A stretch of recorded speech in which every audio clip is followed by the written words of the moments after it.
All right, All right. this is it. First episode. Would you like to get this name out? Oh, yeah. You're Me good. do it. Yeah, you get the Okay. All right. This is Beyond the Cape and Credits. This is episode 1. We're going to start off with our Supergirl review. Yeah, you want to get into why we want to do this, or you specifically want to? Yes. Specifically, we love movies, obviously. Superhero movies, comic book movies, specifically a favorite of ours. Mm-hmm. Just really enjoy talking about it. Thought, let's put our ideas out there. See if there's an audience for it. Why not? So, I think same for me. Same deal. Yeah, it's exciting. It's fun stuff. It's Supergirl, it's Superman, it's DC, it's Marvel, it's everything. So yeah, let's just get into it. We're gonna do our review of Supergirl. mm-hmm. We're gonna do kind of the process of Supergirl, how we got to this being the second film of the DCU. Obviously, it just came out this weekend. We're going to get into our current DCU ranking. We've got 4 projects as of now: Supergirl, Superman, Peacemaker Season 2, and Creature Commando Season 1. Mm-hmm. Not the Suicide Squad. Not Parts of the Suicide Squad. Parts of the Suicide Squad, but not really. Not the whole thing. And not Peacemaker Season 1. Most of Peacemaker 1, but not all of it. Yeah. Because the Suicide Squad came out August of 2021. Mm-hmm. DCU is very much still a thing. Yeah. Peacemaker Season 1 came out, I think, January 22. Yeah. So, those are even before the Batman came out. Those were... Yeah. Well, on his podcast, he was like, he literally, I don't know if you watched it, but he went episode by episode and said, this is canon, this isn't. Yeah. Well, most of Season 1 was canon.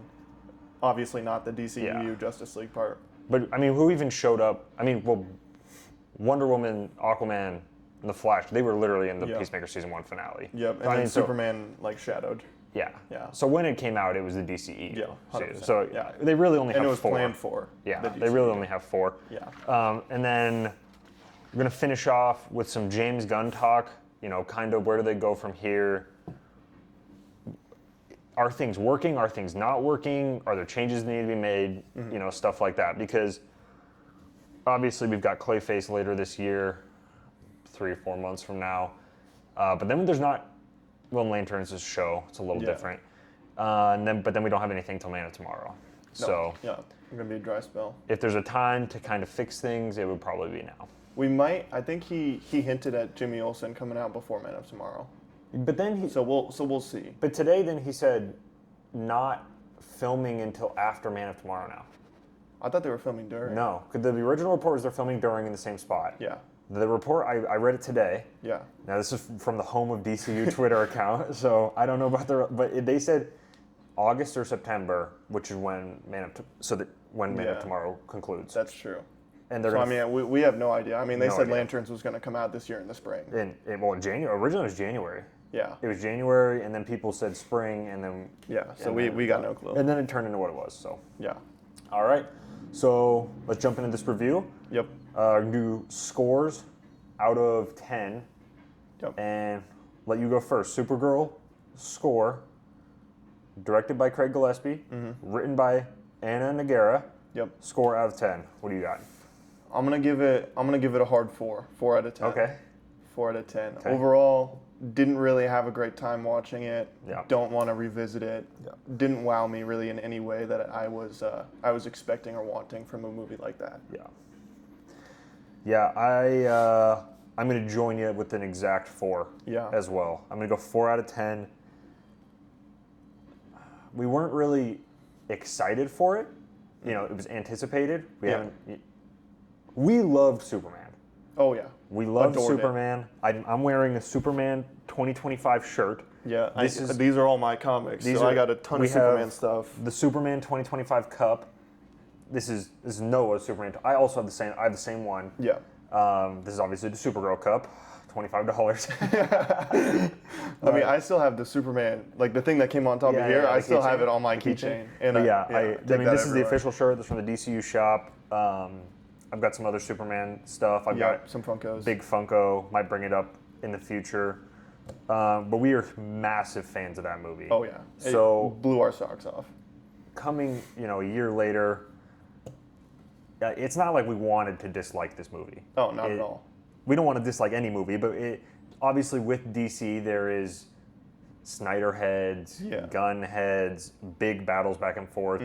It's hard to kind of walk the middle line. Because if you like one, you don't like the other. People, are you changing up on things? Yeah. I don't think it's changing up to just be authentic to what you like and don't like. And I think that's kind of where we're at. Yeah, like a lot of people assume that you're either like riding the bandwagon because it's like right now it's big to be very critical of James Gunn. With Supergirl especially not doing so well and not a lot of people liking it.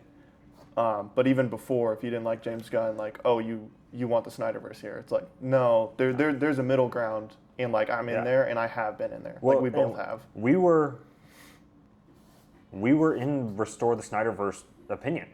Yeah. Pre Gunn taking over, we wanted them to give it another try, to keep it going, and because there was kind of a lull period, but post Zack Snyder's Justice League, a movie you and I both enjoy, we wanted them to bring it back. However, when Gunn was hired, I think we both thought it was a fine idea. I was more positive on that decision than you were. Yeah, I remember that. I think I liked how they approached it. I don't think the Safran thing I thought was weird. How they kind of divide it into. I don't think Peter Safran has a great track record. And haven't necessarily loved the business moves of the DCU so far, and that's kind of supposed to be his thing. Gunn is the creative side. Safran's the business side. They've said that multiple times. So I just think it's kind of.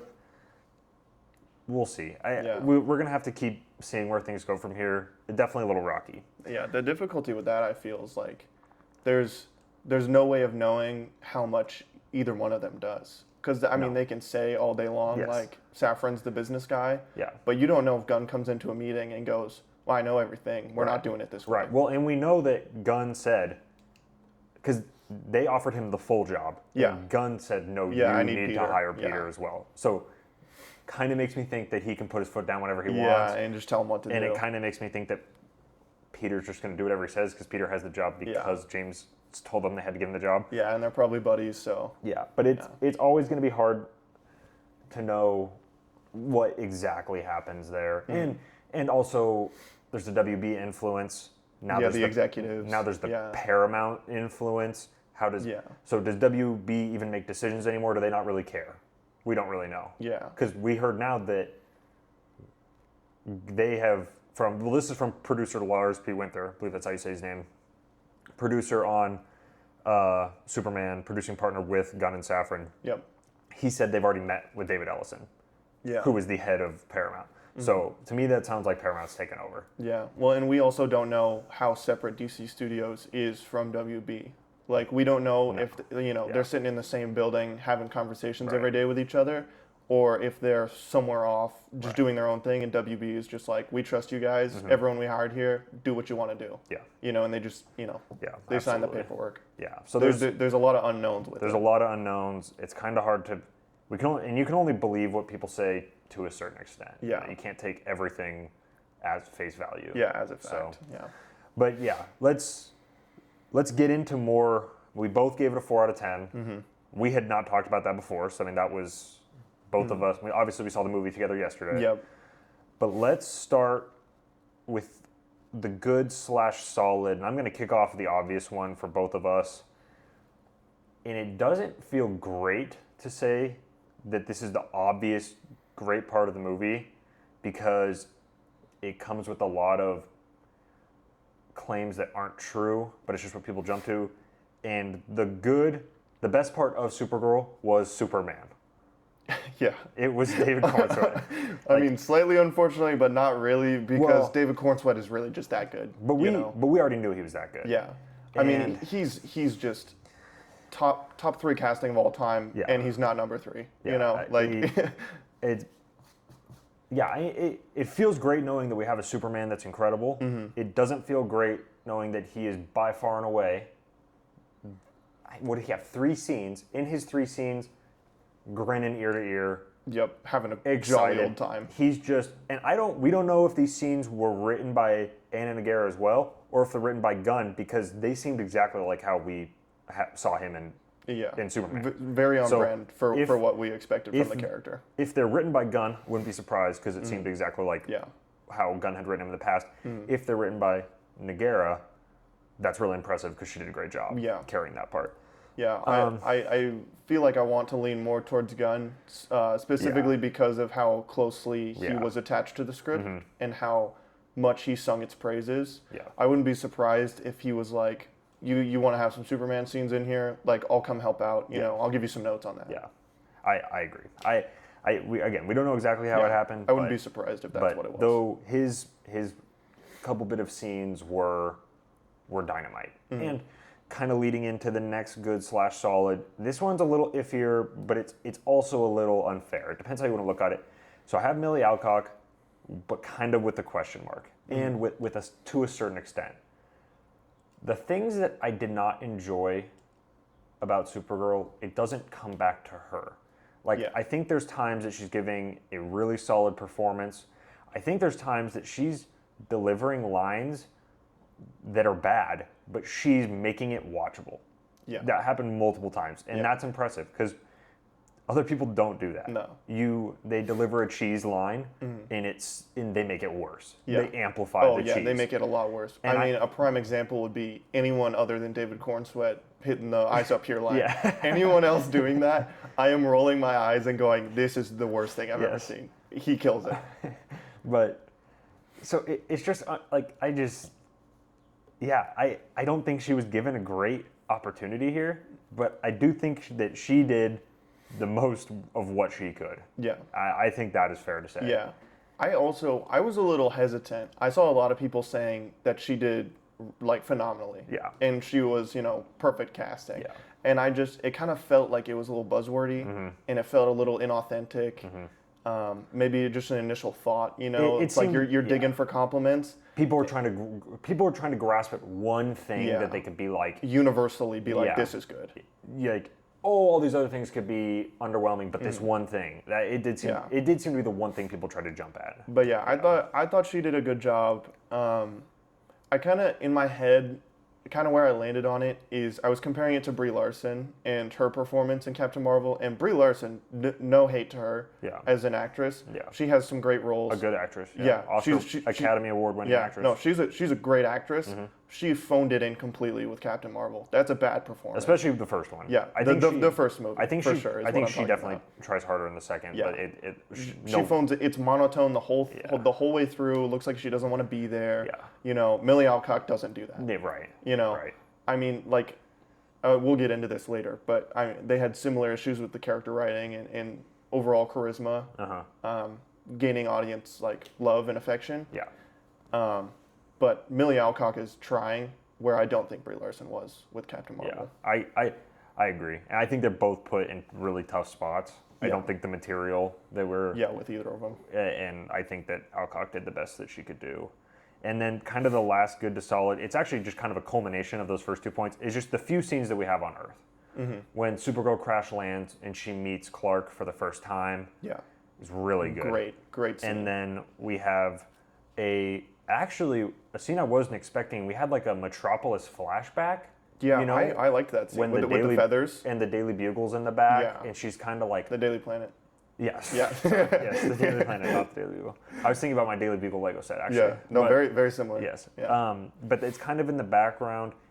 I don't even remember if there's any dialogue in that scene, yet it kind of felt like the most personal of any scene in that entire movie. Yeah. They showed kind of her somber because they kind of try to tell us that she's this damaged person that's been done wrong. I think she's a damaged person. We obviously see that in the movie. Yeah. We don't see her ever done wrong. No. So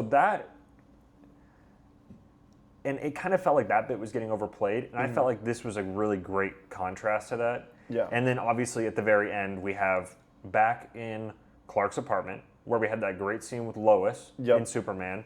We're back in the same chairs. With the space imp in the background. With the same view. Yeah. And we've just got a great scene between the two of them. Yeah. A scene that, it's at the end of the movie. It doesn't make up for the movie, but it makes you feel a little better. Yep.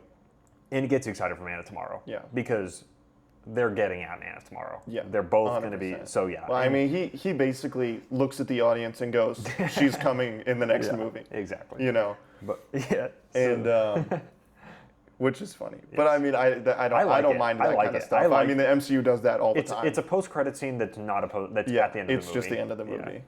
Yeah. I really, to come back to the Metropolis flashback scene, I thought that was, like, honestly, like one of the best scenes in the movie, where there's hardly any dialogue, if any. I really don't remember. I don't remember there being any. It's the one needle drop that makes sense. Yeah. For me. I think so. It fits the scene. Yeah. And it has an emotional moment where she's feeling terrible, and then Crypto's just messing around, and then that boosts her spirits, and then that kind of makes you buy their relationship a little bit better. Yeah. Because I mean, this kind of goes on to like a point I have a little bit against the movie, but you don't really have any emotional attachment to Crypto other than the fact that he's just a dog, and you don't want to see a dog get hurt and die. It's pretty general. Yeah. Yeah. Which, I mean, like, that's kind of easy, low-hanging fruit. It is low-hanging fruit. But I feel like you also, like, you should put in a little bit more effort than like, I don't want to see animal die. And we can get into that further in a sec, but we will. Let's get into that further in a second.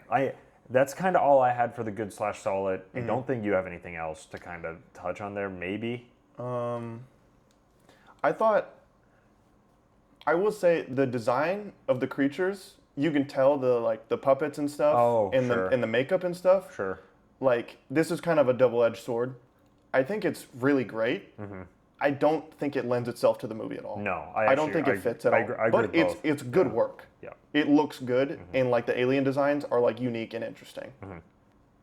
But yeah, I would say that's probably my last, like, I think this is like good. No, that's a good point. Because I kind of thought when I was watching it, I was looking at it and I said, okay, that's clearly well done. There's clearly effort put into that. Yeah. I think that they left it a little hollow with those as actual characters. Oh yeah, none of them had any personality. Which I feel like they should have had. Because there's so many comparisons to Guardians of the Galaxy. I feel like we get a lot of those characters. Well, in those little electrical jumping around. Oh ladies, yeah, the little spiders. They looked exactly like characters out of Guardians of the Galaxy. Oh yeah, 100%. Especially Elizabeth Debicki when she's painting gold. Oh yeah, 100%. That looks almost exactly like her. Yeah. So so that obviously, and that's not exactly what we're talking. We're talking about the alien designs and this, but there's definitely some similarities there. But let's move into what we're going to call the whatever. Okay. And we're going to start with something we thought would be a strong negative, but we were kind of alone in that, and that's Jason Momoa as Lobo. Do you want to get into that? Yeah. Basically, everyone was saying, this is the greatest casting of all time. He was made for this role. He was born for this.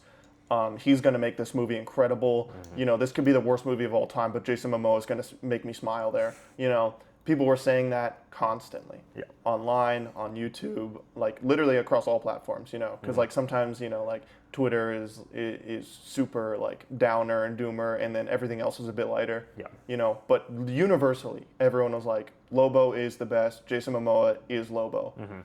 I felt like while he didn't really detract from the movie, every time he showed up, I was kind of like, he's doing it. There's a little bit of a spark. Like there was like he's happy to be there. Yeah, for sure. And he's doing cool stuff most of the time.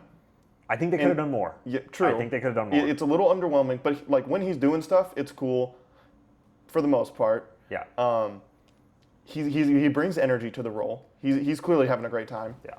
But I feel like you don't really stand him as a character. It's more of like a, hey guys, this is Jason Momoa and he wanted to play Lobo instead of, hey guys, this is this really cool DC character Lobo. Yeah.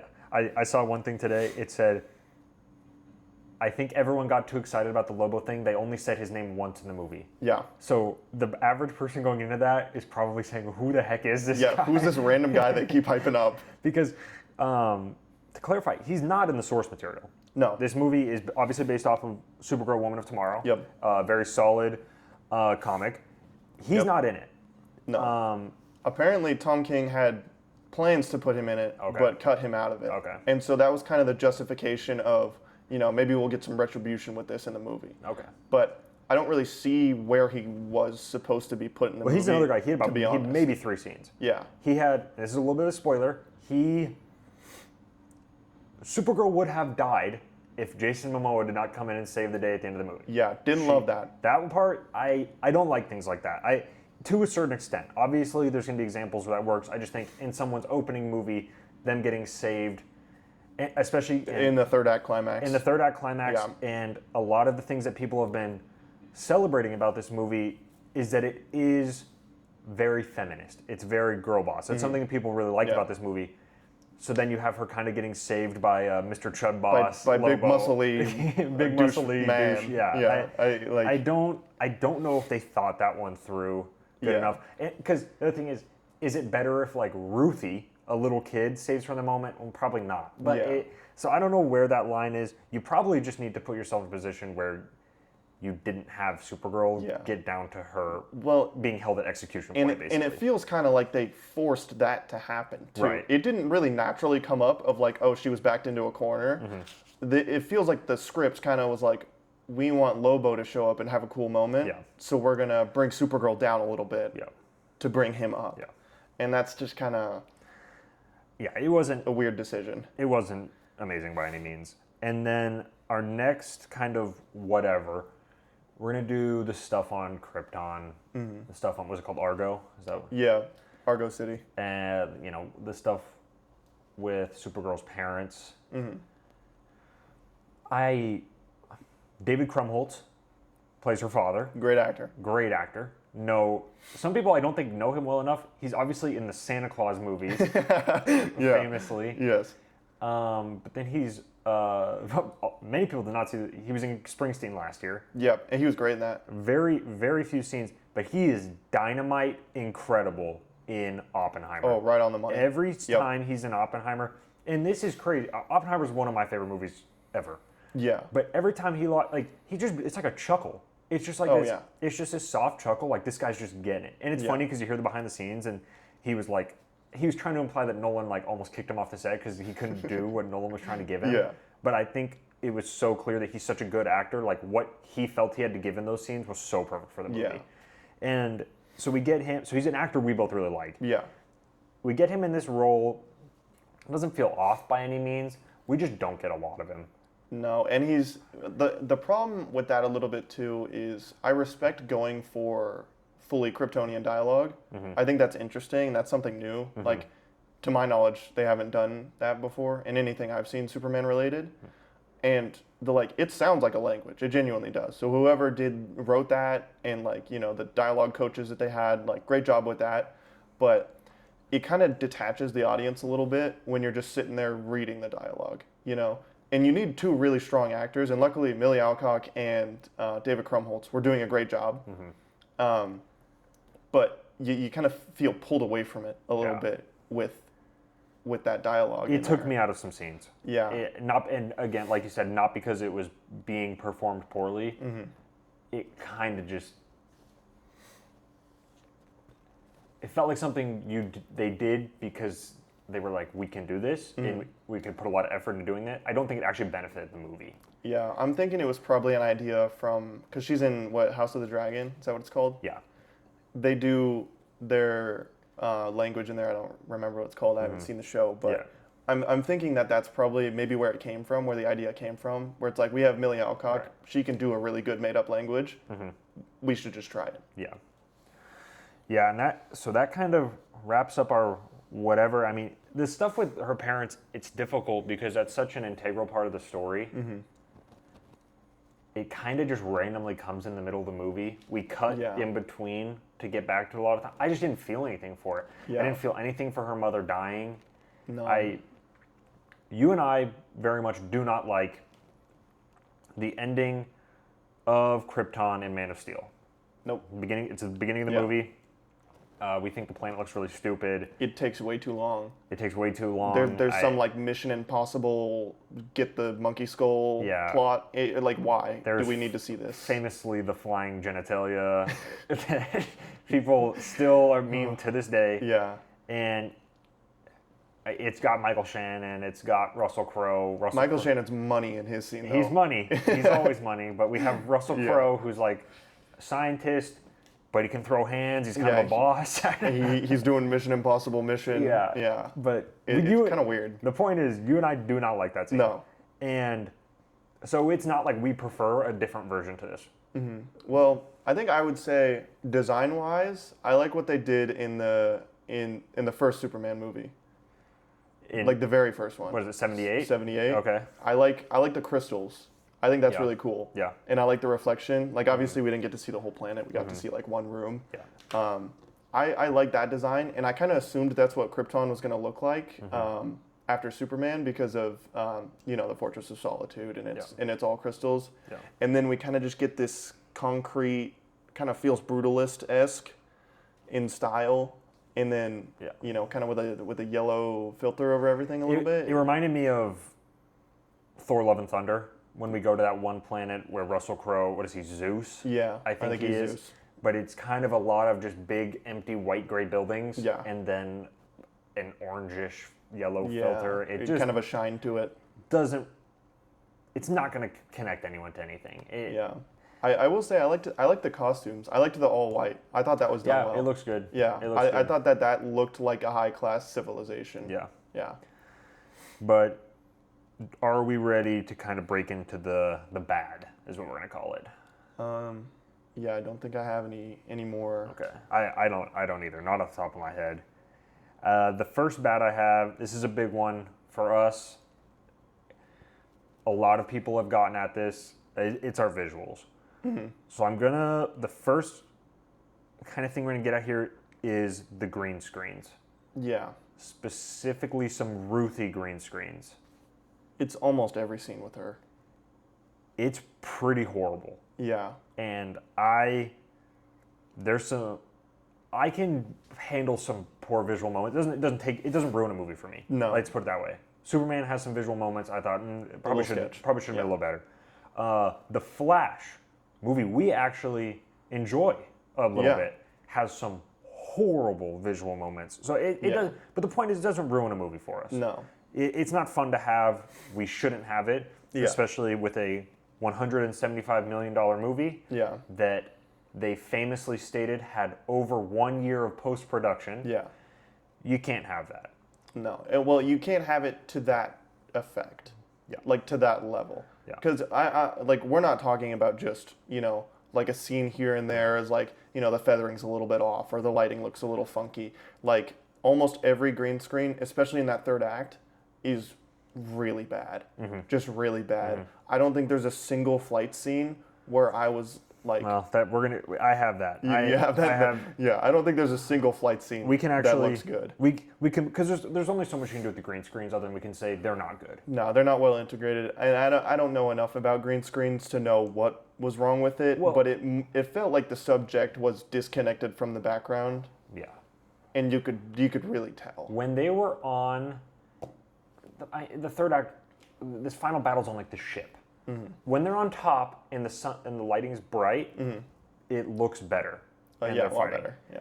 But when it gets murky, kind of smoky, and they get the dust, it reminds me of much work because Thor: Love and Thunder, or not Love and Thunder, sorry, Thor: The Dark World, also reminds me a lot of that. It looks better, but it's the same. It's not appealing to the eyes. No. And it's the same thing with the dust. The dust green screens in that movie are rough. Yeah. Like the scenes that you have at the end of the movie with Malekith. Yeah. So that's kind of going to lead us into, I just put down bland colors. Yeah. The source material, you can kind of see in the cover, that's kind of just the tip of the iceberg. There's a ton of really exciting stuff. Super bright, super vibrant. Uses like all of the, every color of the rainbow. Think Project Hail Mary as of recently. Think Guardians of the Galaxy Volume 2 in a couple ways. It's definitely Volume 2 in color aspect, for sure. And we don't get that one bit. Not at all. Not one scene of it. Not at all. Literally not a singular scene of it. Maybe the bar kind of.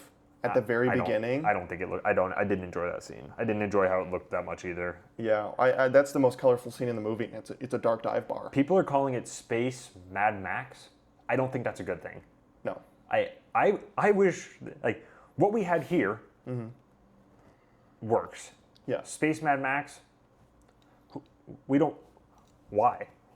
Why? The whole point of Mad Max is that Australia is a wasteland. And it's really mundane. Well, that's what they film it. And it's literally where they film dusty. it.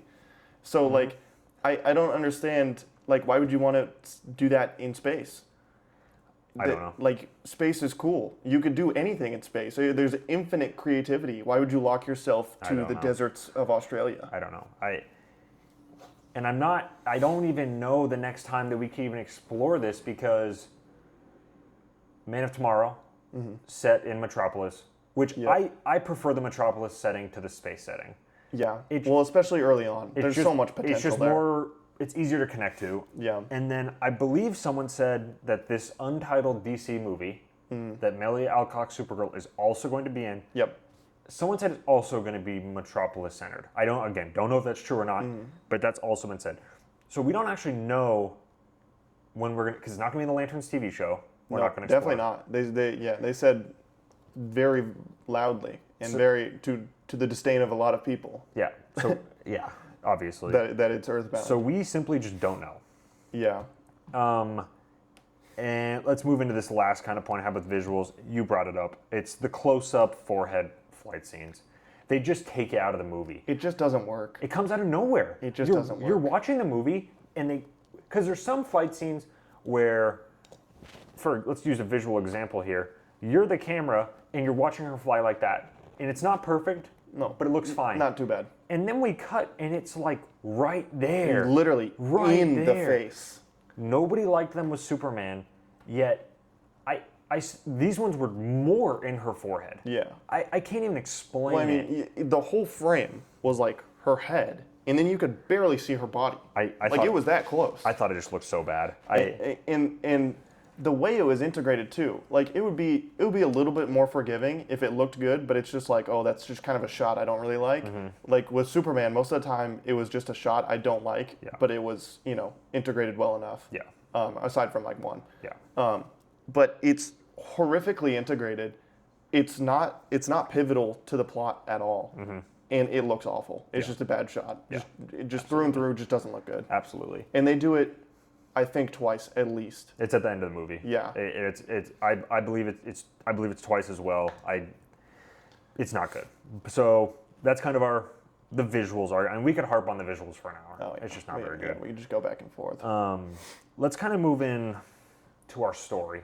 As we've mentioned a couple times now, Supergirl was originally titled Woman of Tomorrow. It is heavily based on Supergirl, Woman of Tomorrow. Even with that, though, when you kind of get asked, the story, do you connect to it? Where even is it sometimes? No, you don't connect to it. And where is it sometimes? And how come we're jumping into child trafficking? Yeah. Kid trafficking? But we're going to say that, but then we're not going to dig into it at all. No, we're just going to state it. We want kids because we want to keep our bloodline going of having all men. It's just a crazy thing to say and not go deeper on. Yeah. Well, my problem with it is I don't see any problem with like having child trafficking like in a movie. Obviously, No. I don't have a problem with that. I have a problem with their justification is very strange because we don't really they're called the Brigands, but we don't know if Brigands is a race. We don't know if it's a species. We don't know if it's this clan or anything. And we're told that the Brigands want an all-men group. They don't specify, any of what I just listed. And that's why they kidnap children, specifically girls, is to keep them going.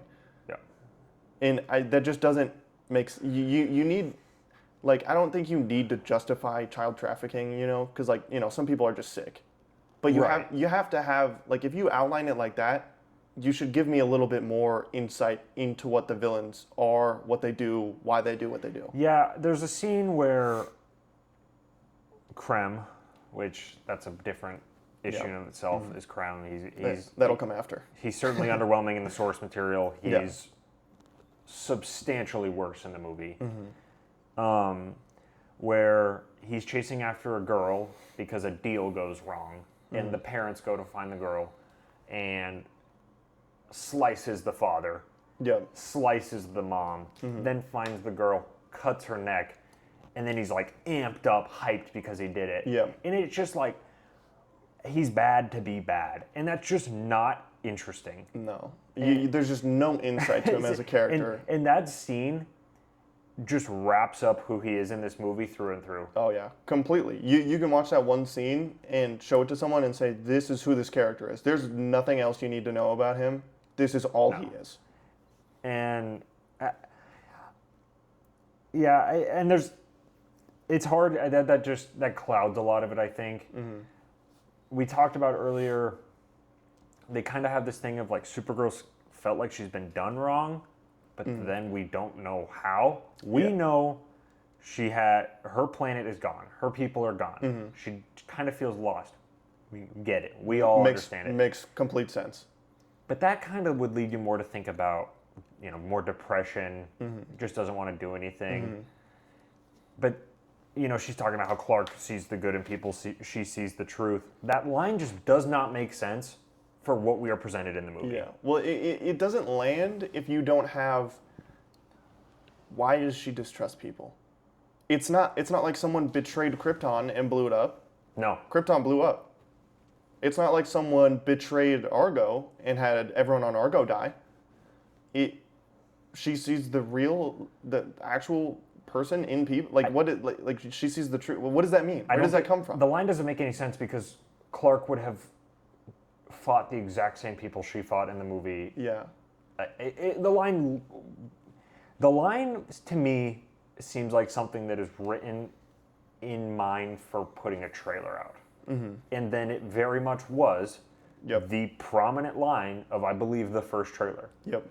And it's actually delivered better in the movie than it is in the trailer. In the trailer, it's horrible in my opinion. I think in the trailer, they made that line. They intentionally, when they were shooting the movie, they made an accentuated, because she says it with some oomph in the trailer. Yeah. She says it real aggressively. I think it's an alternate take than it is in the movie. In the movie, she's pretty soft with it. Mm-hmm. And I think that's why the take is better in the movie. There's a conversation with Ruthie, right? She's sitting there. Yeah. Yeah. It's when they get to the house with the family, with the missing daughter. Yep.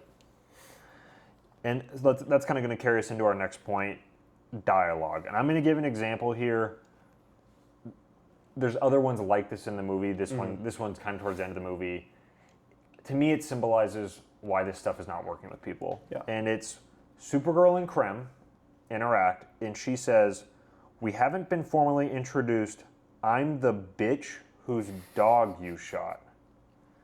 In the third act climax, and I can't even call it it's just a bad line. I don't think anyone could deliver that line and I'd be like, nice. Yeah. You like money. Yeah. That's a good line. Yeah. I could feel the people around us in the theater literally cringe. Tense up. Yeah. And that's not the whole movie, but those lines themselves are so emphasized in the movie. It's the stuff you remember. Yeah. And I think there's probably about 3 or 4 of those I'd say sprinkled throughout the whole movie. Oh, yeah. Would you agree? Yeah.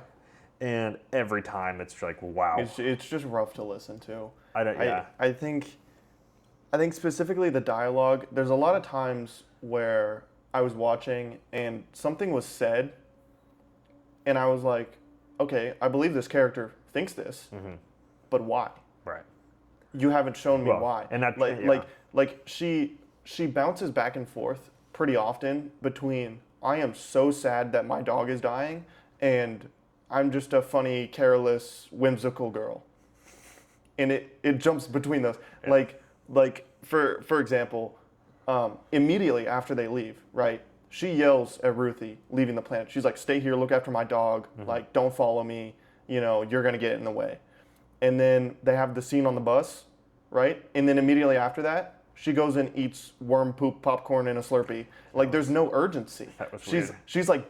She's frantic and upset, and she's being mean to this child. And I'm like, okay, that's fair. You're watching your dog die. You would obviously be upset. You might say some things that you don't mean. You might be a little extra mean to someone who probably shouldn't hear it, right? But then you have this like funny, happy-go-lucky, quirky little scene, and I'm like, okay, I feel like she should be conveying emotion at least pretty consistently until something happens to shift her off of that, Yeah.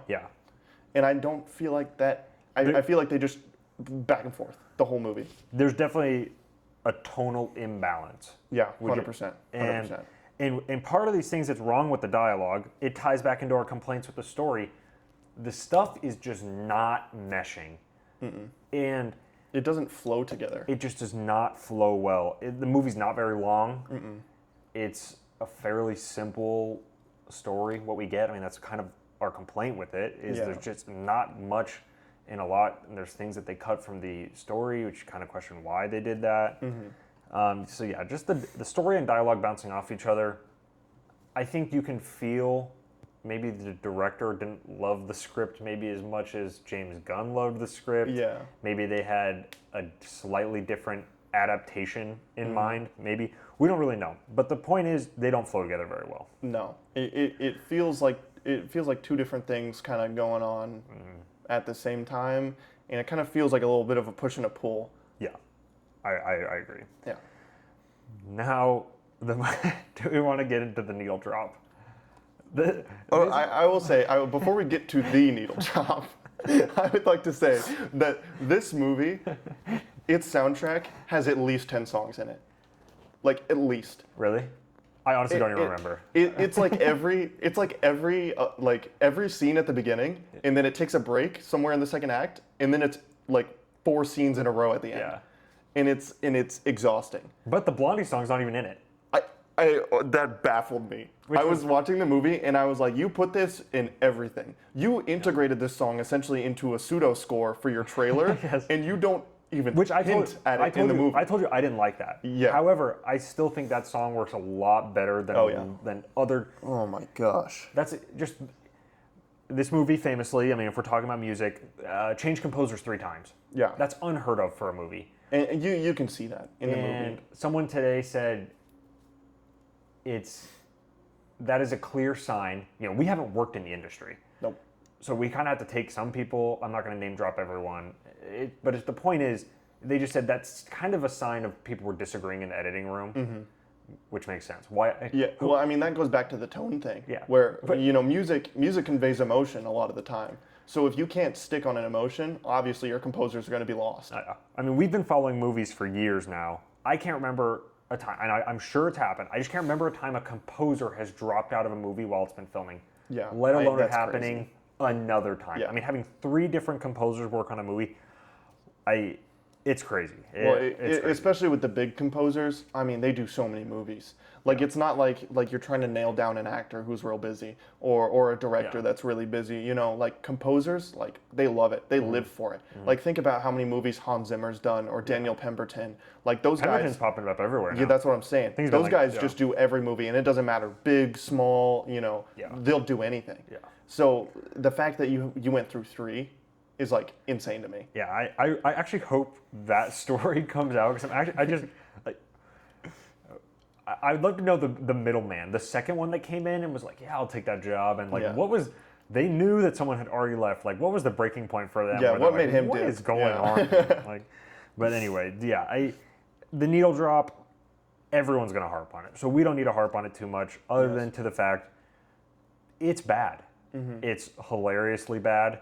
It's a cover of a song, and that song shouldn't even... The regular version of that song shouldn't even be used, let alone this very goofy cover. Yeah. People are saying that that's how Ruthie is feeling while watching Supergirl fight. I don't like that explanation. It doesn't make me like it more. Where are you at with that? I don't think it fits. This comes back to the tone thing. I feel like we're just going to keep coming back to that, but I think that song, because it's funny, the day before I watched the movie, I heard that song just on suggestion. and I heard it. So when I when I heard it come on, I was like, there's no way. Because like the original version is not like slow and somber like the movie is. Yeah. If for anyone who doesn't know, it's The Middle by Jimmy Eat World. And it's very like spunky, early 2000s, and it comes on, and I think people call it singing in cursive, where it's kind of like the Halsey, where they she pronounces words a little weird. Yeah.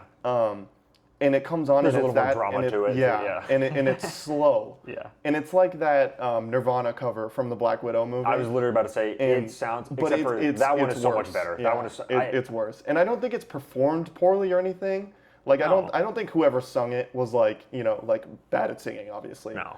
But I don't think it fits the scene. I don't think it fits the movie. And I don't think a cover of that song in that style should exist.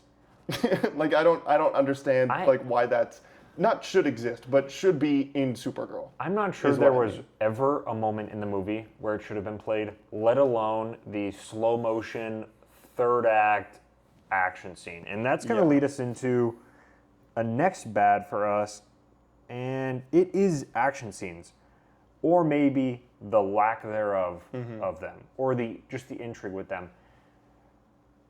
There's nothing there. With Superman, we had the slow motion saving people. That was incredible. We had oh my gosh. the fighting the big ugly chubber that got destroyed by the kaiju. Yeah, got destroyed by Mr. Terrific. Yeah. The stomach bombs. We had obviously the scene with the engineer where they wrap him up and he's fighting Ultraman as well. Oh yeah, and he flies into the Great atmosphere scene. out of the atmosphere. Then he has 1v1 fights with Ultraman, and the world splitting. They're just epic. Yeah. And what do we have here? Some bar fights, fighting some thugs, using that little jump around thing, and then just like the swinging stuff at the very end, fighting the Krem people, and then it's just like it's not like it looks horrible. I don't want to, but it's just like it's not very. It's never going to be iconic, that's for sure. It's not impactful. But you're not going to see. These are not going to be clips you're going to see on Twitter or TikTok, and they're going to be where people are like, "This is sick." Yeah, like we have with Transformers 1. You're not going to get that for sure. But it kind of to me feels like they forgot that's an important aspect of these movies. Yeah. Well, I mean, I think that comes back to like it kind of feels like the movie was being pulled two different directions. Where I think someone wanted a deeply impactful, emotional story and movie, and with that person probably didn't want a lot of action scenes because they felt it might be a little cheap or whatever, and I feel like putting Lobo in there could have supplemented that, right? And I feel like he could have aided in that way, and that might have been the idea. Again, I don't know. I think it was the idea. Yeah, because I mean, in the comic you have Supergirl. She's clearly putting on a front for this child to not make her scared or sad or anything, but you can tell she's like deeply wounded inside, and you can tell it's a front. And since Ruthie's a child, obviously she's not going to be able to see that. Yeah. And I feel like there was an attempt for that probably early on, and it just got lost. It just got lost at some point. And so you have these supplemental action scenes that feel wacky and completely off tone, and when they do show up, they're just kind of phoned in. I mean, like that bar fight that you were talking about, she fights this big dude on a horse, and I say fight very loosely because she kicks him off the horse, and then they kind of just bicker back and forth a little bit. Yeah. And then you have a fight in a bar on a different planet, and it's from the point of view of Ruthie under a table.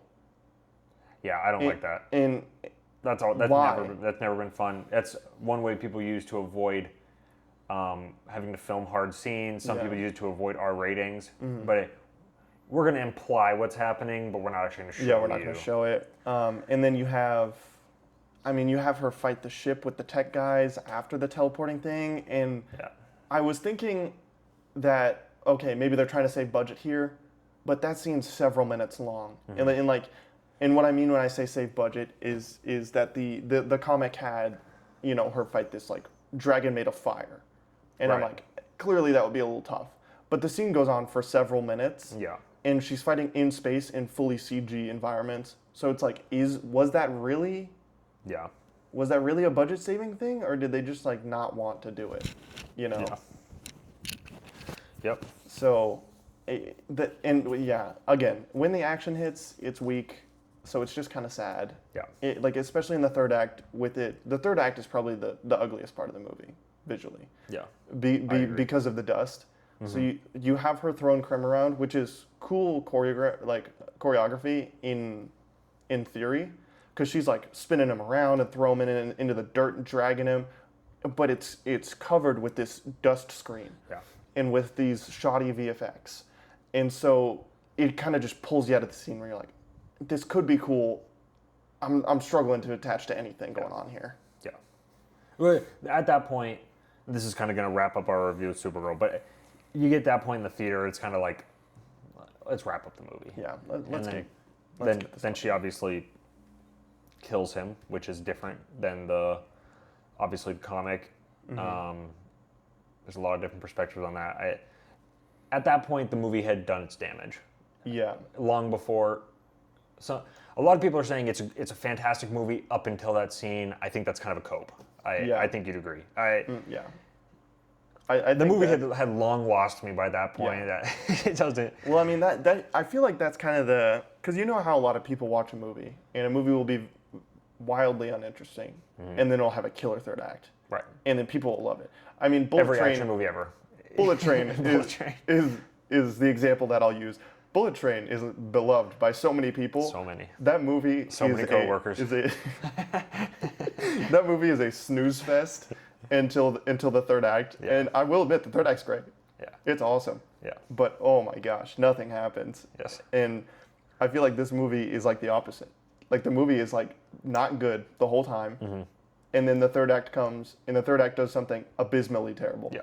And then people are like, well, the third act is the issue. Yeah. It's like, is it? Mm-hmm.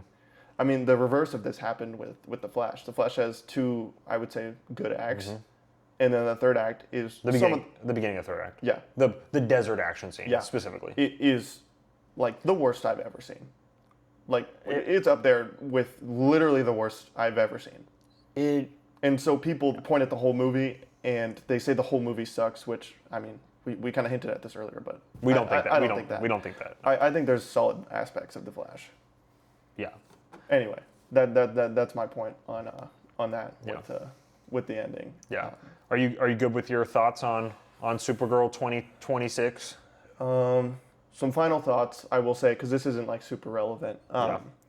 But I think, and we kind of talked about this a little bit off camera, but I think the story of the book is good. Mm-hmm. I don't think it's excellent, like people say. I don't think it's like the best thing ever, right? But I mean, not everything can be and is. Or has to be. Yeah. And that's completely fine. Like I enjoyed it when I read it, but I don't think any of the changes to the story, the major changes, obviously there's more minute changes, but I don't think any of the major changes to the story, specifically Ruthie's origin, what starts her on this journey. Yeah. I don't think that change was very good, where Krem kills her whole family. Yeah. And I don't think that the ending choice of having Supergirl kill Krem like 5 feet away from Ruthie really makes any sense, because you have Lobo in one scene earlier. Well, Lobo is about to kill him and she goes, no, don't do it. And the movie doesn't say why. Because clearly there's not an issue with Krem dying. The issue is with, clearly with Ruthie. Yeah. And how Ruthie will take it. Yeah. But it's not explored, yeah. And it's not justified very much. Yeah. I think that concludes wrap up the review. Our Supergirl review. Yeah. Now let's kind of move into our next topic, which is still stemming off Supergirl. But there is a lot of negativity around Supergirl. Not just with us, not just with the Twitter sphere. Yep. The movie is rotten on Rotten Tomatoes. Yep. I believe it was a 56 yesterday with 230 reviews, so it's probably not different. Critically rotten. Critically rotten. The audience score, people are kind of saying, it's mid-70s. It's actually not good. It's also going down. But a mid-70s for a action film, whatever, it's actually incredibly low. If you want to go look at other... Especially a big budget movie. Yeah, it has a cinema score. I don't like cinema score personally. Still a metric people talk about is B-. That's horrible. Yeah. I know people look at B-, they're like, B-. Yeah, that's not that bad. Yeah. Contextually with the things, it's not good. Yeah. Context is a big thing with these. If you don't believe what we're saying, go look at the comparisons. Go look at some things that got Bs and B pluses. I believe X-Men Dark Phoenix also had a B-. So according to the people, Flash had a B. Yeah, according to people coming out of the theater, those are the comparable project. Like Joker, I think it was above Joker 2 maybe? Joker 2 had a C+. A C+, I think so too. So that's kind of, it's a ballpark. So obviously not being perceived well. I think that kind of stems from it being, or part of it stems from it being just the second film of the DCU. Yeah. The fourth project officially, but just the second film, 1 year after Superman. We have never liked that decision. No. For it to be the second film. No. It was more, if you had I think I would like the decision better if there was a specific reason to have Supergirl second. If you're making your universe and you're like, okay, I want to do Superman, and then basically Supergirl is a Superman sequel. That makes perfect sense to me. Yeah. And it's like I have a plan for like the Superman sphere, Kryptonian sphere, Daily Planet, Metropolis. This is where I want to focus my phase 1. Then I'm with you. Yeah. Supergirl's not that. Supergirl's on different planets. It's completely separated from everything. It's not tonally the same. It's just really different. Right. And some people are going to say, well, if she's in Woman of Tomorrow, does she need an introduction? To that, I'm going to say no. No. You can keep your crash landing at the end of Superman. You can do a lot of people have seen the Guardians of the Galaxy Holiday Special. Yep. You could do a 10-minute whatever special with David Corenswet and Millie Alcock if you would like. Yeah. But no, you can just have her be introduced in Man of Tomorrow. You can. It's fine to do that. Yeah. We are going to introduce other characters in that movie. Maxima is what we've been told. If that's not a hidden trick name for Wonder Woman. It's Adriana Jorna, right? Yep. Yeah. And obviously Brainiac. But the first one, the Justice Gang, we flung them in there. Yep. Why can't you do that with Supergirl? Well, and it's not like Supergirl's this like monster character that speaks for herself and needs her own movie. No. There's no shade to Supergirl as a character, but that's just not who she is. Well, and the numbers are showing that. Yeah. The financial performance is horrible. Horrible. And shockingly bad. Yeah, and that's kind of going to take us into release date. This is one of the worst release dates I've ever seen for a movie. Yeah, I'm not that in touch to release dates, especially like long term. Recently, it's definitely been a larger interest. Yeah. But gosh, it is. It's the worst I've ever seen. I can't. So for more context, obviously, Toy Story came out last week. Supergirl comes out this week. On Wednesday, not next Friday, on Wednesday. July 1st, Minions comes out.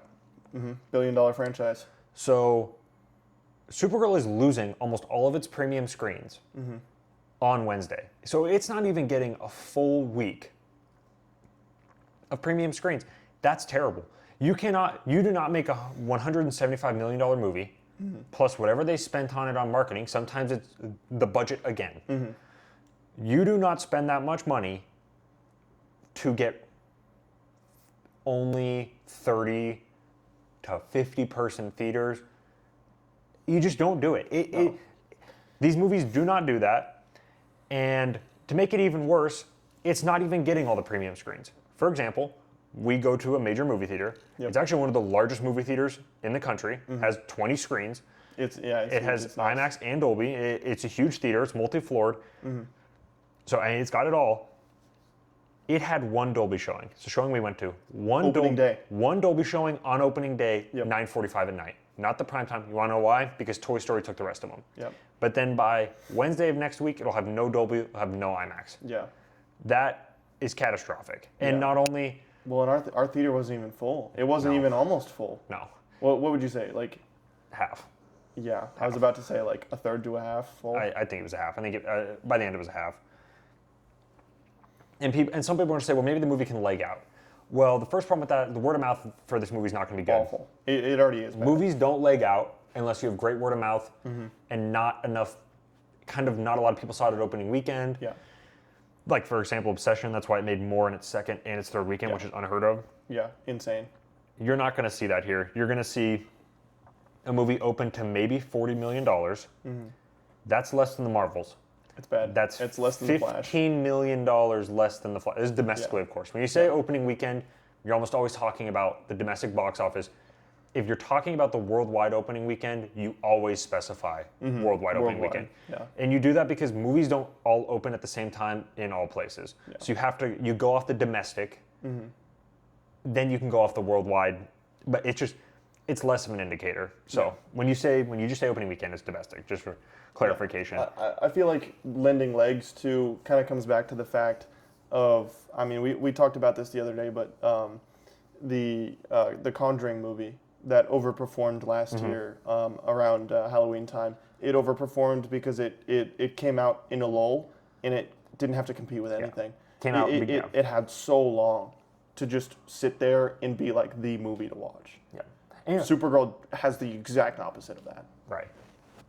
And there's so it's not just Minions that comes out on July 1st. We have Moana live action, which, yes, everyone is going to say, well, who wants to see that garbage? People are still going to see it. Yeah. I can guarantee you the opening weekend of Moana live action is going to be greater than Supergirl's. Yeah. But that's not even the ones you're worried about, because the week after that, you've got The Odyssey. Yep. 2 weeks after that, you've got Spider-Man. But because the opening weekend is so poor, because the reception is so bad, a lot of movie theaters are going to dump this movie after 2 weeks. Yeah. A lot of theaters have 2-week contracts. You got to keep the movie playing at least once a day for 2 weeks. Yeah, when we worked at a smaller theater. Yeah, they abided by the same thing. They did that 2-week thing. Yeah. And if a movie wasn't making money, they pulled it. They pulled it as soon as they could. And international theaters don't have to abide by that, though. There's a report today all Chinese theaters are almost dropping the movie completely by next Friday. So by the time a full week has the movie is going to be almost dropped completely. Yeah. Nobody thought that movie was going to do well there. Superman didn't do that well there. There's a strong argument to be made about audience connection over there with these movies right now. Kind of DC's let a lot of people down. That issue is probably carried over. Yeah. But yeah, it's a bad release date because there's so much competition, lack of premium screens because of that. And why would families go to this movie over Toy Story 5 or over waiting a couple of days to go to Minions, or waiting a couple more days to go to Moana? Yeah. There's just not a reason. This movie doesn't appeal to kids at all. I don't think there's any kids. I don't think there's now it was a 9:45 showing. However, we have kids in our 9:45 screenings all the time. Yeah. So, but ours was 9:45 screening. I think there was one kid sitting in front of us in the far. It was a young girl sitting in front of us on the left. I only remember her because she got up to do whatever she's doing, getting snacks, went to the bathroom, whatever. But like three times. There was a girl who was probably like 13. Okay. Next to me, she was there with her dad. Oh, right, yeah. But she was not like kid audience, like movie theater kid audience. No, that prime like six. Definitely not to like 14. But you would say though, definitely not a lot of families. No, I did not view. Yeah, it was a lot of. There was a lot of couples in there. I would say. Yeah, I think that is why this number is so low, and I think that's why the number's in keeping low. Parents are just not going to take their kids to go see this movie. No. To where that was different with Superman last year. Now, Superman's total worldwide gross is going to be maybe 3 times what, or more, or 4, what Supergirl's was. But they really missed with that. Yeah. Okay. Obviously, Supergirl, based off of A Woman of Tomorrow. Do you think that was a good idea and they should have just went for it more? Because obviously they cut some corners, cut some stuff out. Yeah. Or should they have just followed more of the formulaic stuff we've seen, made an easier movie, copied a different story? What are your thoughts? Where do you think they should have gone with that? I think Tom King does his best work when he does his own self-isolated story and he doesn't have to connect to anything. Those are his stories that are praised the most by people, and the ones that are criticized the most are definitely the ones his ongoings when he has to pick up a run. And I don't think the DCU itself should go for something like that. I think the reason that Marvel succeeded so enormously was getting people attached to these characters and seeing these characters interact with each other. That got people emotionally invested, and that got people seated and watched, every single Marvel movie, regardless of who it was about. And I think DC should obviously, do some different things than Marvel's done. But I think that at the end of the day, should be what they should be going for. Mm-hmm. So I don't think they should have leaned into it more, specifically for that reason. As a quality thing, like if I just wanted the movie to be better, then yeah, they should have leaned into the comic more. You're gonna adapt the comic, don't change the stuff that makes it great. Yeah.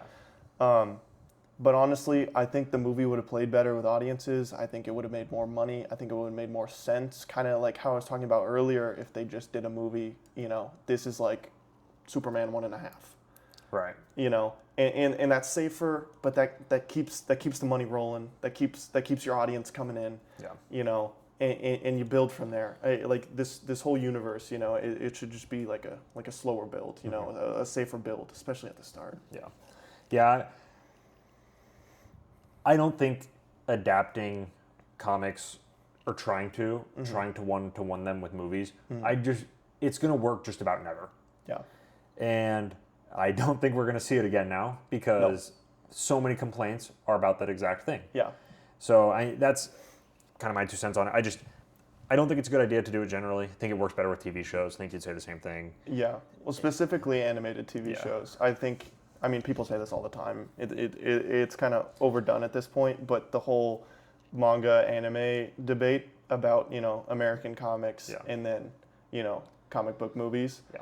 I think it works best in that sphere. I think it makes the most sense in that sphere. I think that sphere would grow exponentially if they did stuff like that. And we might see that with the Absolute Batman show. Yep. Exciting. And the Nightfall movies. Yep. So hopefully those do really well, so we can so we can get some animated one-to-ones, because I think that's a good idea, but I think there's a time and a place for it. And I think the DCU is not the time or the place. I don't think so either. I'm going to kind of just buzz through these other points. They're not much. There's not much to discuss on it. They kind of just exist. Inexperienced writer, Anna Nagara, I think that's how you say her name. If not, I apologize. She doesn't have a lot of writing credits outside of this. Yeah. So this is a big... You're putting a lot of faith in someone who maybe doesn't have the biggest track record, which I don't hate that idea in some aspects. In this aspect, it's risky. It kind of blew up in their face. Yeah. Now we're going to talk about Craig Gillespie, the director. Craig Gillespie is a good director. He is a seasoned director, but he is different than what you probably want for this movie. Yeah. For people that don't know, he directed movies like Lars and the Real Girl and Dumb Money. I, Tonya. Yep. He's made good movies. He did the Pam and Tommy. That's a show, right? Yeah, it's a show. Yeah. But so he has good things under his belt. Nothing like Supergirl. That also, don't expect to see Craig Gillespie working on DCU projects ever again. No. And that's, as much as that is a PR move, he didn't do a good job. No. Neither of them did a good job. No. And it is what it is. There's not much else to harp on with that. And then kind of the last thing here, the marketing. Obviously, we had a poster drop last July right after Superman. Yep. It famously had 400,000 likes on Twitter. It was huge. People said, this is the next big thing. It wasn't look up, it was look out. Yeah. Everyone's excited. People love the tagline. People love the source material. This is going to be better than Superman. So we had that. And at that point, the movie was done filming. Yeah. Movie's done filming before. So was done filming, like I mentioned earlier, for a year. Yeah. Movie's done. People are excited. People are excited. You got the audience amped up. You and I were skeptical, but we still thought the movie would be good. Yeah. So then we're going to fast forward to December 11th, 2025. Just about 5 months later. Yeah. They dropped that first trailer. That is one of the worst received big trailers I've seen in a long time. Yeah. It was... The biggest thing people harped on was the lack of popping visuals. Color, yeah. Because people thought that was going to be a strong element. So there wasn't that. There was not a lot of interesting scenes. And there was I see the truth in people, you know. Yeah, the rough tagline. The rough tagline. So we had that, and I didn't like that trailer at all, but a lot of people didn't like that trailer. Yeah. And I think that left a bad taste in people's mouth for a long time. Mm-hmm. Because our next trailer was not till March 31st, 2026. Over 3 months, they sat on that first trailer. Now, listen, that is not a crazy thing to do, to have 3 months between trailers. No. However, if your first trailer is poorly received, you kind of have to damage control it. You gotta get a good one out. You got it, because you don't want people sitting on something that is mixed at best. Yeah. And mixed it, I say it best for a reason. Yeah. You do not want people sitting on that for 3.5 months. So that's when and then just the marketing in general, it wasn't prominent. I would say there was too many lapses. After that second trailer, again, kind of just nothing until there was the tickets on sale trailer. I think that was 3 weeks ago. Yeah. Which that itself, I don't think people realized, it got delayed a week. Yeah, because of Spider-Man. No, Toy Story. Toy Story. Wasn't it Toy Story? I know it's Toy Story. Toy Story dropped that trailer, I believe, in their ticket sales, and Supergirl had to vacate. They had to leave. And I think Spider-Man delayed it like another day. I think Spider-Man and Supergirl had the same day, like, tickets drop now, and I'm pretty sure it delayed it. Spider-Man has taken a lot of thunder away from them, I think it's fair to say. But that's kind of our analysis of what happened with Supergirl, how we got here, what they were going for, what kind of happened. Let's go into our current DCU rankings. Obviously, got the 4 projects we talked to. I'm going to throw this to you first. Go worst to first. Worst to first. Okay. Yeah. Give a little summary about why they're where they at. Okay. This is a little bit tough because I would say the bottom 3 are easily the bottom 3. Yes. So I think I would have to go Creature Commandos. In last? In last. Okay. And the reason I put it there is Creature Commandos feels kind of like an anthology series. Yep.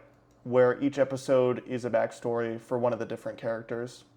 But I feel like in doing that, none of the characters come together at the end, and none of them grow together. You just have a season of origin stories, and then the show just ends. Okay.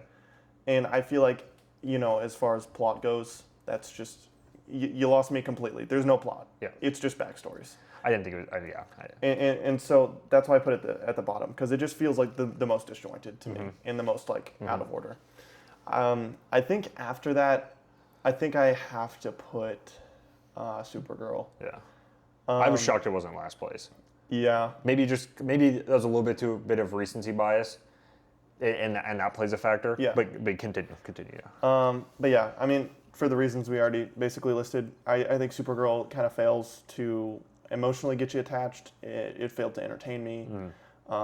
It failed to look good. I mean, like, some really awful movies look really beautiful, and it didn't even do that. Yeah. And that one I was expecting not to be very good, and so when it happened, I feel like I was less angry and upset, and more like, why, Yeah. Yeah. And then I think pretty obviously at this point, Peacemaker Season 2. Yeah. I think Peacemaker Season 2 took a direction that I just really didn't like. No. It focused on a romance plot with John Cena and James Gunn's wife, which... Jennifer Holland. Yeah, which I don't think it was built up in Season 1 very much. No. It kind of felt more like they learned to respect each other, because he obviously had like a crush on her, and then she obviously thought he was annoying and stupid. Yeah. And then she learned to respect him as a person, and he learned to respect her as more than just, someone who he wanted to hook up with. Yep.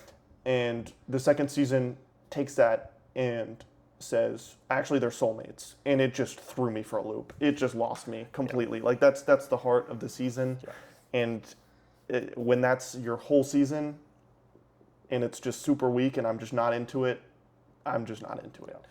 But it had funny moments. I mean, the reasons that it's above the other two is that it does have a plot structure. It's not watchable. It's not super strong, but it has a plot structure. Yeah. It has a story. You can follow it. And has characters you like. Vigilante's awesome. That's what I was about to say. Yeah. Vigilante's great. I love who's that redhead guy? Economos? The dyed beard. Yeah, Economos. I love Economos. He's carrying the show for a couple episodes. He's great.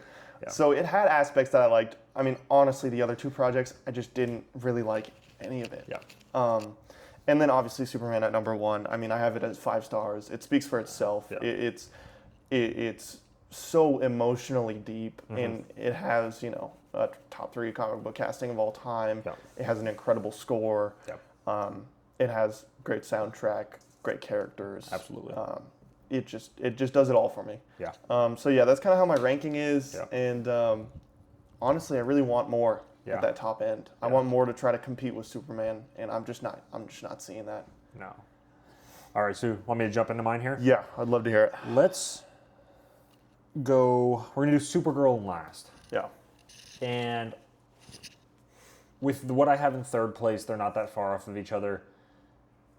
I was just the least, while I was sitting in the theater, I was just the least, I had zero interest in what was happening with Supergirl, but I wanted to. I was trying to get engaged with it. Yeah. And it's just not, it was not hitting. Mm-hmm. I prefer movies to TV shows, so when movies are bad, it offends me more than when TV shows are bad. Yeah, I feel the same way. So I have Supergirl last. It's not far off my number 3. That's going to be Creature Commando Season 1. Laughably stupid thing to put as your first project of your new universe. It should have been Superman through and through. Yeah. But there's moments I like, but then there's moments with really bad voice acting. I don't like the animation that much. Rick Flag Sr. as kind of this main character. I guess I liked the Weasel episode. I don't know. It's not very good in my opinion. I think people got way too excited about it. It didn't work for me, that's for sure. I'm going to have that at third. Moving to number 2. This one's actually heartbreaking for me. It is Peacemaker Season 2. Peacemaker Season 1 is one of my favorite seasons of television ever. So this isn't like me harping on a show like, you guys suck. No. Yeah. I love that show. We watched it together when it came out, obviously. Yeah. No, we were dying every week to watch the next episode. Every week. Loved the entire show. I rewatched the entire thing in one day last August before Season 2 came out, and I was just like, fell in love with it all over again. Yeah. So then Peacemaker, and you and I were worried about Peacemaker Season 2. The trailers were not good. They were also really late. They were really late. They were really ugly. Yeah. And they did not look good, and that was worrying. Well, and when it got revealed that it was a multiverse plot, that was very confusing direction. So, and then the second season comes out. People like to say it's a good season with a bad finale. I like to counter that point saying it's a really bad season with a really horrible finale. Yeah. And it actually really hurt. I love John Cena. I actually think he's developed into such a great actor. Like we talked about Economos. I wish we had more Vigilante. He's way better in the first season. It kind of feels like they forgot about him at parts in the second season. But that one hurts me. That one hurts for sure. Yeah. I was really, we had to wait 3.5 years for Peacemaker Season 2. That's a long time. That one hurts. And then to go in the top spot, this is a top 3 DC movie for me of all time. Only behind The Batman and maybe The Dark Knight. I love this movie. I think David Cornsweet is one of the greatest castings I've ever seen in my entire life. I think that it has some of the best comic book movie scenes I've ever seen in my entire life. Yeah. People like to say it's overstuffed. I like to think it's just an exciting jumble of awesomeness, I think every time I rewatch it, that just gets clear and clear. Yeah. Maybe it was a lot on the first watch. It wasn't for me. I gave it five stars on my first watch. Yeah. But I think more people, if they're kind of like, I just encourage people to rewatch this. I think it kind of got lost in internet drama last year at times. Last year, it got 100%. It got lost in the super Jurassic, fantastic. Yeah, pitting all those movies against each other. I think this is really just an incredible movie. Yeah. I think, and the crazy thing is not even I don't think it's my favorite James Gunn movie. I think that still goes to Guardians of the Galaxy Volume 3. It just shows how much he makes great movies, I guess. I don't know, but that movie I love to death. Incredible. Now, we ready to kind of shift from our DCU ranking into the big boss himself, James Gunn. The Jimmy Goon. So, James Gunn is the co-head of DC. Yep. With Peter Safran, but he's the head. He's the creative guy, so he's what most people care about. He does almost everything. Everything people see. This is a tough weekend for him. Real tough. Where does he go from here? I'm gonna say where I think he should go first, and then I'll say where I think he'll go. Okay. Because I think James Gunn is a very confident man. I think James Gunn has some very firm, sometimes stubborn beliefs. Absolutely. I think what he should do is focus on spectacle and focus on what people like. I think that's why people show up to movies, and I think right now, with DC being not very trusted with their track record, which isn't his fault, right? But he does have to deal with it. It is his responsibility. He does have, yeah. So I think he just needs to be honest with that and go, people really like Superman, right? So I'm gonna invest in Superman, and I'm gonna invest in big characters. People are fiending for more Wonder Woman. Like, a very small amount of people watched Wonder Woman 1984.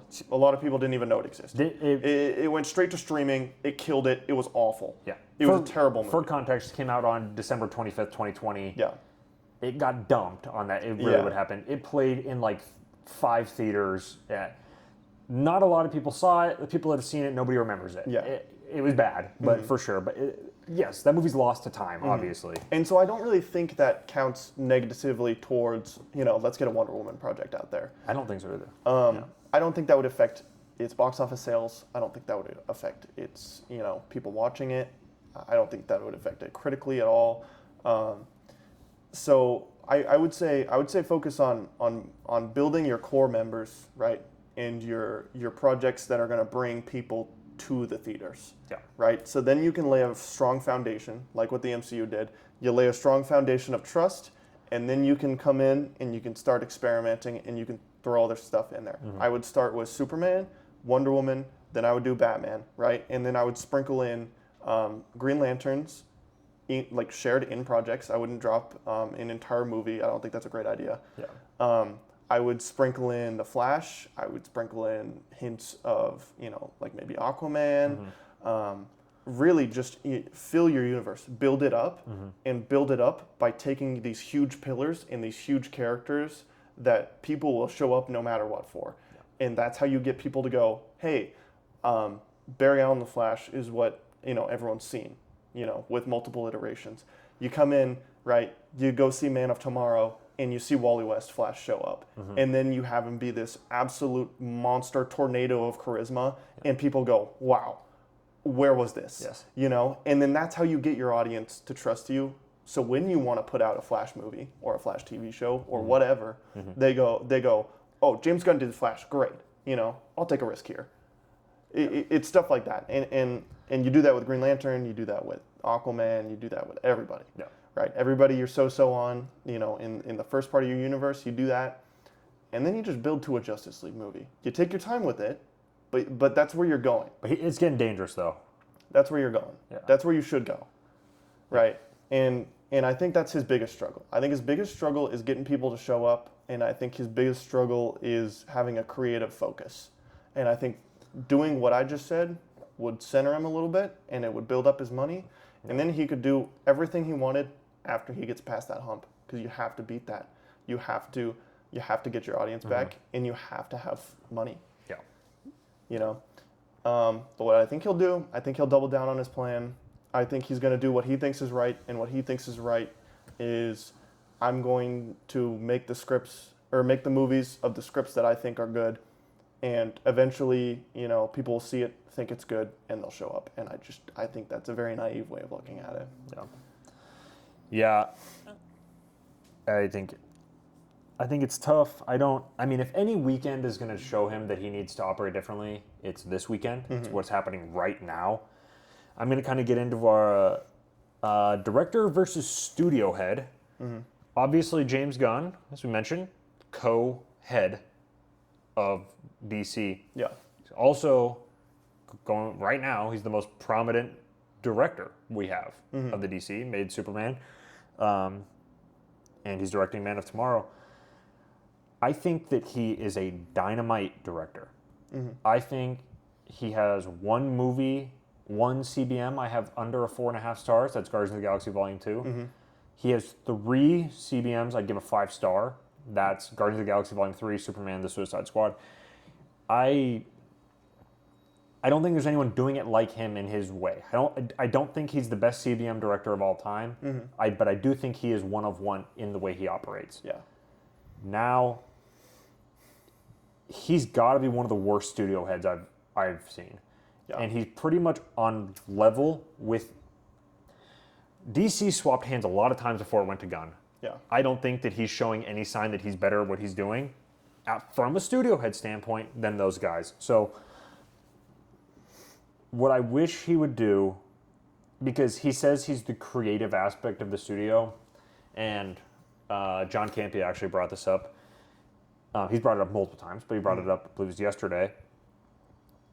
You cannot be the main director and be the studio head and do both jobs at the same time. Yeah. We saw Kevin Feige, who doesn't direct movies. He got drawn out too far, and he wasn't even directing movies. Yeah. So you're telling me the guy that just announced 8 TV shows, has a bunch of movies hidden around, has all these things working on, and is also directing projects and TV shows? Yeah, well, and he's got secret projects that he's working on and hasn't announced. It's too much. Yeah. It's too much. It does not work. The movies that he directs, I will always have faith in. I thought I had lost faith with Superman before the movie came out, of course. There were some things being said. It didn't work for me. Scary time. I watched the movie. Movie's incredible. He just needs to close his mouth sometimes. Yeah.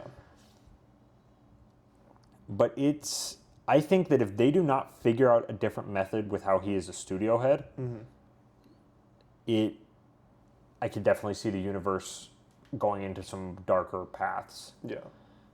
Because people have started kind of grasping on the idea of him just directing Brave and the Bold now.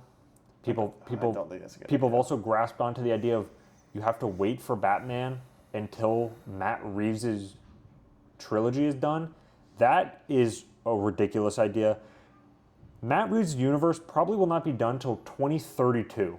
You cannot wait till 2033 to have your first Batman movie when your Superman movie was 2025, when you took over the job in October of 2022. Yeah. You're telling me it's going to take you 10 years to get your own Batman movie out? Because I say his own Batman movie, I don't give him any credit for the Batman. The Batman came out before James Gunn was the head of DC. Everything I've gathered, he has no actual influence on the Batman Part 2, and he shouldn't. Yeah. So that's kind of where we're at with director versus studio head. He's clearly a better director than he's a great director. I would never take that away from him. No. I would never try to act like him being a bad studio head means that he's a bad director now and he's completely washed. No. I think people saying that are completely bad faith. No, there's something has to change. Yeah, you need to do something different because how you're operating right now is not working. Is that change? I'm going to throw this to you. Is that change shifting completely how he greenlights projects? I kind of talked about this a little bit earlier, but I think you have to be realistic at the end of the day.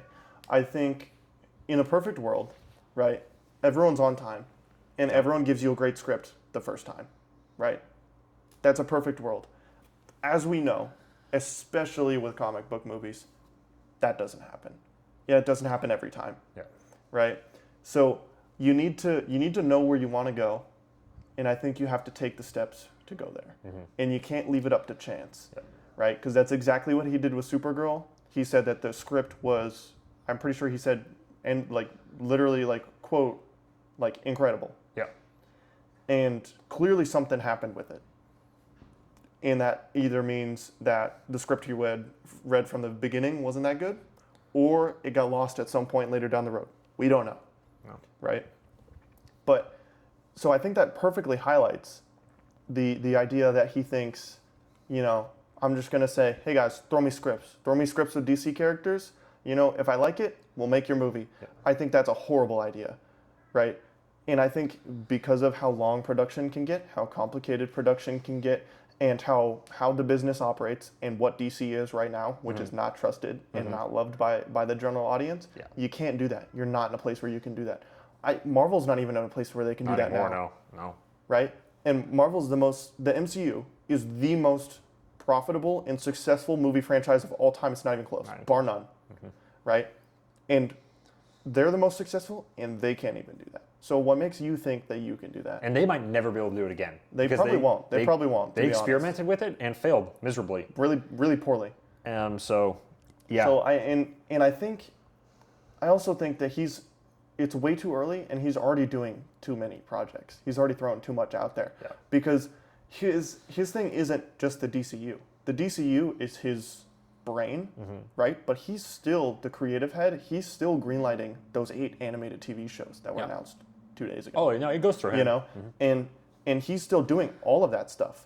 So it's not even like, oh, you know, he's just so focused on the DCU. Like, he has to do all of that stuff. It's just too much, right? You got to focus on some real strong hitters. Yeah. And I think it's accentuated that, again, with those shows, there's like 2, maybe 3 shows in there that should have made it past, you know, the testing. Yeah. I don't think we need 8 DC shows right now. I really don't. Yeah. Right? And even on top of that, you know, My Adventures with Superman, very successful, really liked. They don't even know if they're getting a season 4. They just announced 8 new TV shows. Yeah. Like, it's probably not going to happen. Right. You know, based on that. You have something that people already like that you didn't even make, right? Yeah. And that has a whole team that you didn't even have to hire or monitor. Yeah. And you're leaving them out to dry. What are you doing, man? Yeah. Yep. You got to have some focus. Yeah. You got to lock in a little bit. Yeah. I absolutely agree. I'm going to kind of take us into our last point here because you already talked about how he needs to efficiently get his Batman and Wonder Woman going. Yeah. You need the pillars. You need the Trinity. You need the pillars. You cannot reinvent the game. Nope. Nobody can. It's not James Gunn. You can't do it. It's not. He's not skilled enough. Nobody can do it. That's not possible. You have to, because DC is so much different, and I feel so much for the fans because they have never gotten that successfully. You had it in BVS. People tore it apart. Yeah, people hated it. And then we had Justice League, and it's awful. Just a horrible it's movie. The worst thing ever. But then you go to Marvel, and they've got 4, but really 5 Avengers movies that are just dynamite, man. Like, just great. Killer. And so you just feel for people. I feel for DC fans. I don't think Gunn is in an easy spot, but he's in a spot where it's fixable. He just needs to fix it. Oh yeah, I would like to say, I am in no way saying that his job is easy. I wouldn't want his job. That sounds like a nightmare. That sounds like the most difficult thing ever. Yeah. Right? Yeah. But you also have to be realistic. Yeah. Yeah, and the final point is, I think it's clear. I think a lot of people are going to agree with this point. Writer and director changes need to be made starting basically now. Yeah. You let Craig Gillespie come in and do this movie. I can't be fake. I thought that was a fine pick at first. Mm-hmm. He's shown you that it's not. Yeah. So you're not going to bring him back. Anna Nagara. Mm-hmm. The script is not good. What we got on the screen is not good. Yeah. Not just the direction, not just the visuals. Yeah. The script is not good. It's hard to play the game of, was that her fault? You guys, if the script is bad, we gotta attribute that to the person that wrote the thing. Yeah. Well, and even more, if you have a script written by someone and the director disagrees with the script or doesn't want to do it, again, we don't know what happened, but that could be something that happened. Yeah. Then the script isn't, you hired someone who wrote a script that isn't what your director wants, right. Or you hired a director who didn't want to make the script. Either way, there's an issue there. Right. But all that to say, it's scary now because she is not only penning the Teen Titans movie, she's also got Wonder Woman. If you have a reception release like this with a Wonder Woman movie, you know, if Supergirl is not universe ending, because it's not, Wonder Woman could be. If you had this weekend tied into a Wonder Woman movie, that's just, because it's just so much more emphasized. There's so many more eyes on it. People are more interested in Wonder Woman than Supergirl. It'll be torn into way harder. So, and I'm not saying that because they're both female-led. I'm saying because they're written by the same person. Yeah. And the script has been one of the most picked apart things about this movie. Yeah. So, the report today is they're keeping her on to do that. I don't know if that's because her scripts are amazing or maybe they're stubborn, maybe they're lying. We don't really know. And then we want to talk about directors a little bit. I mean, for Brave and the Bold, can you realistically afford to have Andy Muschietti direct that movie? At some point, we thought yes. We thought you can experiment with that a little bit because if all your other stuff is going well, a different take on Batman, a little funkier, in contrast to Matt Reeves' movies, that's not the worst thing ever. But you've put yourself in the position now, I think you'd agree, you can't experiment anymore. No. Now, you need the easy wins. If there's ever a time to bring Sam Raimi in, he mentioned it a couple months ago, the time is now. I don't hype up his Predator movies as much as other people, but Dan Trachtenberg, I think, is a better pick at this point. Yeah, he's solid. Drew Goddard is in your writing room. Yeah, Drew Goddard. What is he doing in there? What is he making? I think he hangs out in chairs. I don't know if he actually has written anything. Is he just chatting with the guys? Drew Goddard was a writer on one of my favorite movies of all time, The Martian. I think he's incredibly talented. He's working on new Matrix movies. Yeah. I think those changes just have to happen now. You have just completely eliminated your ability to experiment. It sucks, but you got to be realistic. You got to move on. Yeah, well, I mean, also, you didn't really talk about the Brave and the Bold writer as well. But that's tough for us because there's a lot of writing elements, there's a lot of script elements with The Flash that you and I think are great. However, it could fall under the same conversation. You cannot experiment. Yeah, well, that's more what I was getting at. And is that's a potential risk because you don't know if she was money or if it was an accident. Well, and you need to know someone that's money. Well, you need to put someone on there that is, you put them on the script and you can take your hands away and go, I trust you. Right. And I don't think you can do that with her. That Flash script went through how many people's hands before it got 100. I mean, literally 100. That movie was, I saw a video on it the other day. They were trying to make that movie since the 90s. Since George Miller's Justice League. I think that the Flash movie we got was officially greenlit it was either the late 2000s or early 2010s. Yeah. It literally took over 10 years to get that. That movie was not greenlit, then canceled. No, it was that Flash movie. Yeah. And that was the new script. And it carried and carried and carried. So we don't know exactly what parts she wrote or didn't. So it's probably not a good idea to keep her. But he doubled down on it. He because remember, there was a Brave and the Bold script, then that we didn't know who wrote it. Then there wasn't. He came out and said he didn't like it, whatever. Yeah, completely cut it. Then we knew that someone new was writing the movie. He didn't say who it was. We find out that it's Christina Hodson, however you say her name. It's a tough spot. You've got to. I think if you're Gunn, you're in that position to make the hard decisions. If you can't make the hard decisions, you can't have the job. Yeah, you shouldn't have the job. So, and that doesn't mean get rid of him completely. I think James Gunn, if he wants to, should stay as a DC as a DC director. Yeah. I think if he just controlled the Superman part, I would love it. Yeah. I think that he would love that as well. Yeah. I think that he clearly has shown, to me personally, I know some people have issues with his version of it, but he's shown wide audiences and critics that his version of Superman, people love it. Yeah. And I think if he was in control of that, I think that would be perfect for him. And that's how he could stay, and that's how he could stay attached. Yep. But I also think if James Gunn made some harder decisions earlier on, and he did some tough no's, and did some necessary yeses, we could have had a way stronger start to DC, and we could have had Christopher Lord and Miller, right? They had Project Hail Mary, smash hit, right? And they're not known for being like box office titans or these legends of the industry. 21 Jump Street. And they make good movies. We like them, right? Yes. But they don't have like insane outreach, right? But right now they're money, right?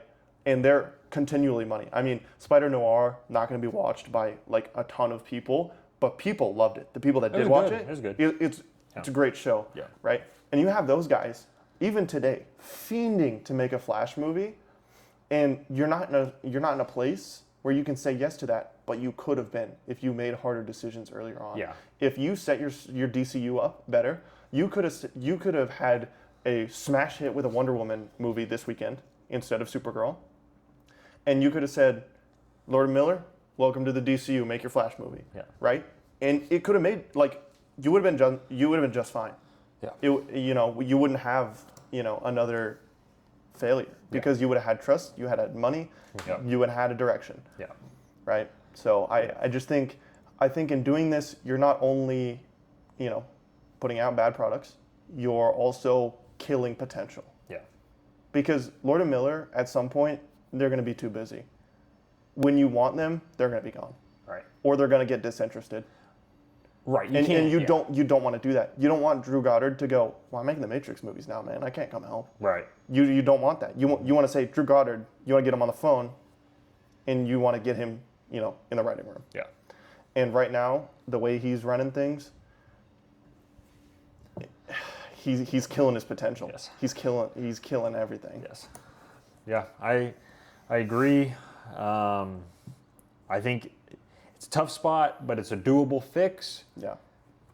Is he too stubborn to do that? We don't know. We're going to find out, obviously. I hope for the best. Truly hope for the best. I think that kind of wraps up our first debut episode. Yep. Obviously got some more big hitters coming. Yep. Lots of exciting stuff. Yep. Hopefully some changes in the DCU. For DC, yeah. And will be more stuff to be positive about, but yeah. And, more movies, more comic book movies, big summer. Yes. So, more episodes to come. Oh, gosh. Hopefully. Many more for sure. Yes. All right. Well, he's Henry. I'm Noah. Yes. And that was episode 1.